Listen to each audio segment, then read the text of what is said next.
Je vous félicite! Vous avez décidé de vous investir dans une nouvelle activité comme je l'ai fait il y a 2 ans. Je vous partage les 8 conseils que j'ai appliqués et qui ont porté leurs fruits. Organisez-vous. Vous êtes votre propre patron. Seul, vous pouvez vous rappeler à l'ordre. Il est donc indispensable de mettre en place dès le début une bonne organisation. Reprenez un agenda si vous n'en avez plus.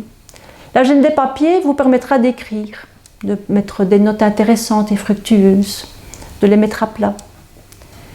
Si vous choisissez un agenda électronique, pour son côté pratique, assurez-vous qu'il y ait un espace pour y écrire des annotations.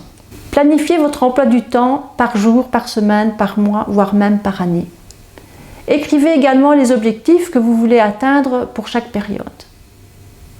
Comptez largement le temps alloué pour chaque tâche.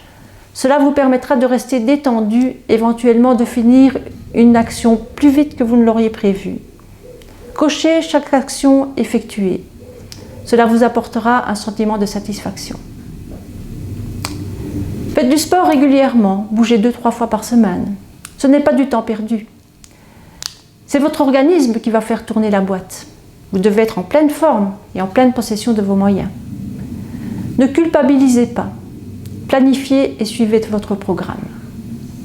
Personnellement, je joue 2 fois par semaine au golf et je l'inscris en vert dans mon agenda. Cela me permet de visualiser mes différents types d'occupations. En bleu, j'écris toutes les tâches, rapports, travail, les rendez-vous, les contacts, les webconférences, les réunions. En rouge, j'écris toutes les obligations administratives. Les prises de rendez-vous. Ne prenez pas de rendez-vous dans le feu de l'action. Quand vous rencontrez une personne pour la première fois, notez ses coordonnées et convenez d'un moment ultérieur pour la rappeler et fixer un rendez-vous qui ne sera pas trop proche. Vous êtes très occupé. Proposez toujours 2 possibilités, par exemple début ou fin de semaine, matin ou après-midi. Précisez bien que vous bloquez le créneau et demandez à être prévenu suffisamment tôt en cas de contretemps afin de pouvoir replacer le rendez-vous.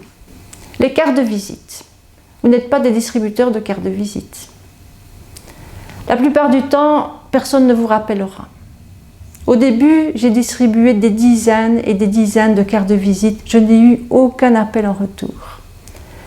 Quand une personne s'intéresse à ce que vous faites, à un moment donné, elle vous demande « Avez-vous une carte de visite ?» Maintenant, je réponds « Non, je n'en ai pas. » Si vous me donnez votre numéro de téléphone ou votre Facebook, je vous envoie le mien. Et je le fais sur le champ, de manière à être sûr d'avoir les bonnes coordonnées.